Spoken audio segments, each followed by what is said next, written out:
안녕하십니까. 백야드 북리딩. 오늘 낭독해 드릴 책은 당신의 4분 33초 이소수 장편 소설 두 번째 시간입니다. 구독해야만 좋은 일이 생깁니다. 자, 오늘은 제 8장입니다. 책을 들어보시고 책 낭독을 들어보시고 꼭 읽어보시기 바랍니다. 전체 내용은 제 8장입니다.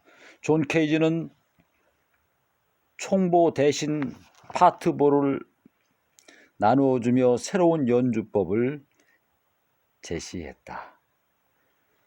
애써 조화를 이루려고 할 필요는 없습니다. 자기 것만 연주하세요. 단원들은 그의 의도를 조금도 이해하지 못했다. 누군가 불만스럽게 중얼거렸다. 그럼 이 곡을 완성하는 건 누굽니까? 존 케이지는 썩 웃으며 대꾸했다. 당신들 모두입니다. 당연히. 여행은 지나지 않았나요? 단원들 모두 웃었다. 존 케이지도 웃었다. 그런 의미가 아닙니다. 각자 자신의 소리에 깊이 빠져드는 상태를 뜻하는 겁니다. 모라의 경지에 다다를 때까지요. 자동차는 각 부품들이 어우러지지 않으면 절대로 굴러가지 않습니다. 딱 맞아떨어져야 합니다. 그러나 우리의 음악은 그렇지 않습니다. 뜻밖의 것이 뜻밖의 자리에 나타나더라도 우리는 그것을 즐겁게 받아들이는 법을 배우게 될 겁니다. 우리는 화음, 조화, 단합, 총체를 지향하고 불협화, 부조화, 분열, 우연을 지향합니다. 단원 중 한 명이 손을 들며 물었다. 혹시 의도적으로 소음을 만드는 건가요? 케이지는 단호한 목소리로 말했다. 아닙니다. 명백히 달라요. 저는 소음을 소리로 받아들이는 법에 대해 말하고 있는 겁니다. 다시, 저는 소음을 소리로 받아들이는 법에 대해 말하고 있는 겁니다. 처음부터 소음이란 존재하지 않음에도 우리는 소음이 존재한다고 생각합니다. 누군가 크게 재채기를 했다. 연이어 의자 끄는 소리. 조금 전에 그 소리가 방해되었습니까? 대다수의 단원들이 고개를 끄덕였다. 그러나 케이지는 고개를 저었다. 아니죠. 아닙니다. 그렇게 곤두서 있을 필요가 없습니다. 재채기도 의자 끄는 소리도 음악이 될 수 있으니까요. 일부러 그런 것인지 누군가 크게 방귀를 뀌었다. 그 소리에 모두가 웃었다. 케이지는 놓치지 않고 말했다. 좋습니다. 그것도 음악이 될 수 있죠. 단원들은 수근거리기 시작했다. 그들은 케이지가 무엇을 하려고 하는지 거의 이해하지 못했지만 연주가 시작되었을 때 각자 자신의 연주에만 몰두하기는 했다. 동료들이 연주하는 소리를 귓등으로 들으려 노력하며 그들은 파트보를 유심히 들여다보았다. 그러나 도무지 이해가 되지 않았다. 한 손에 활을 든 채로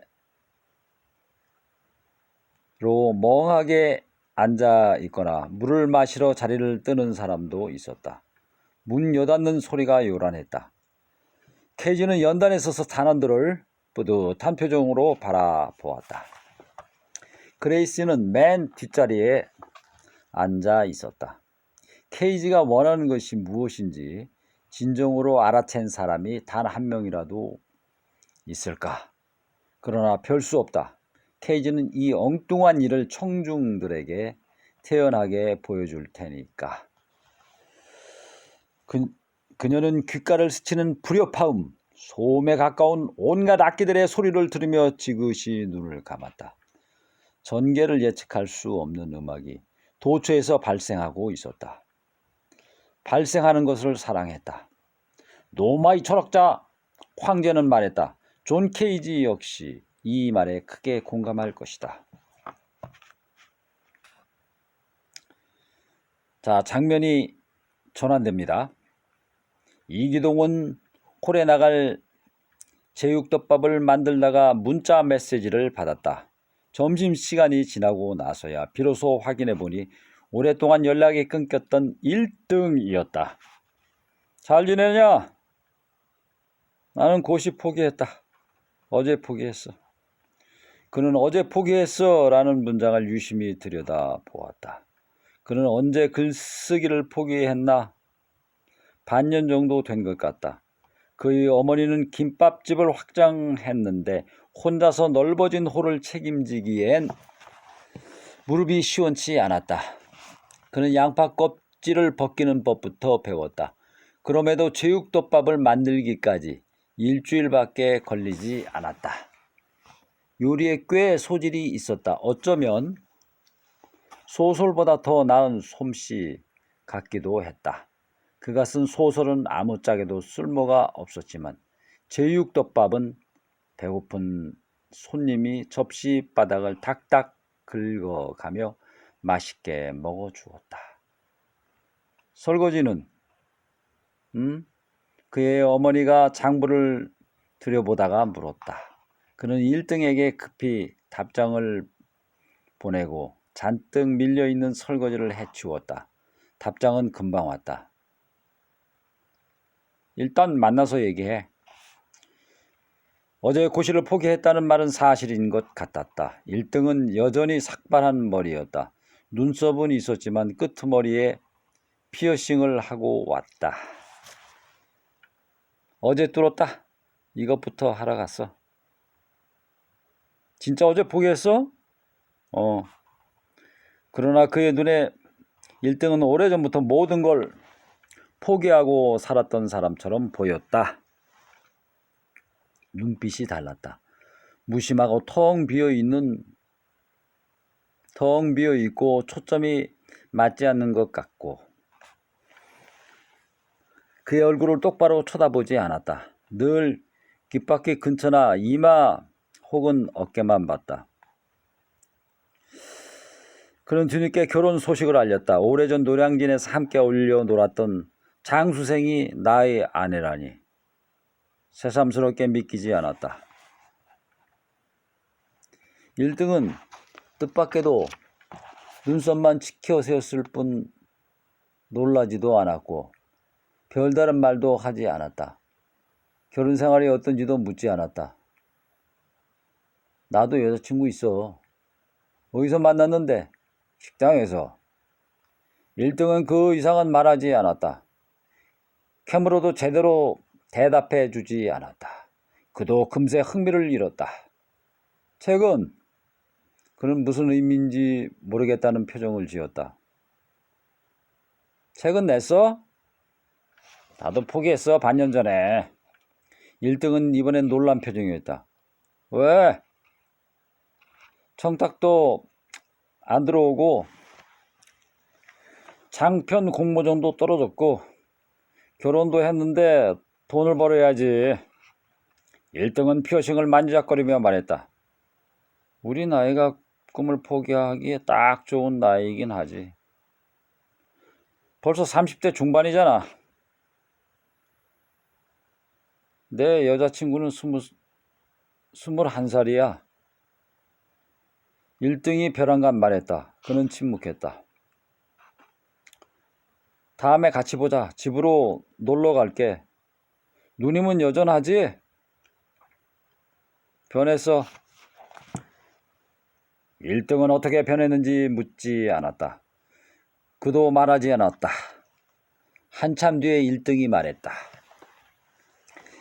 여자들은 결혼하면 변한다고 들었어. 사실이야.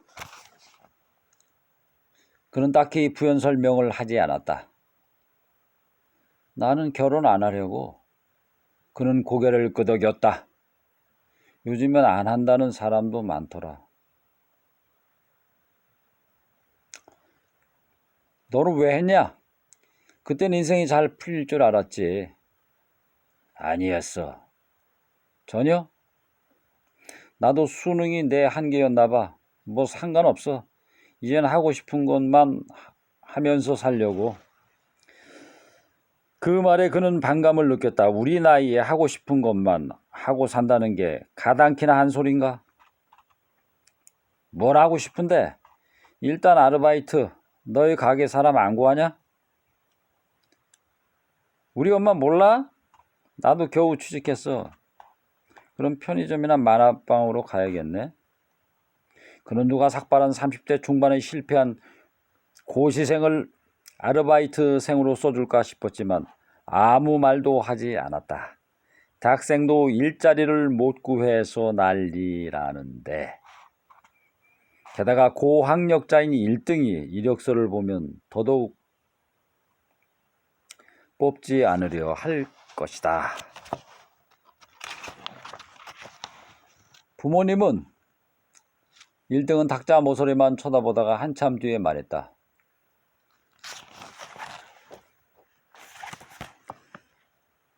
집 나왔어. 지금 고시원에서 살아. 아버지 얼굴은 못 본 지 1년 넘었고 어머니는 지난달에 봤어.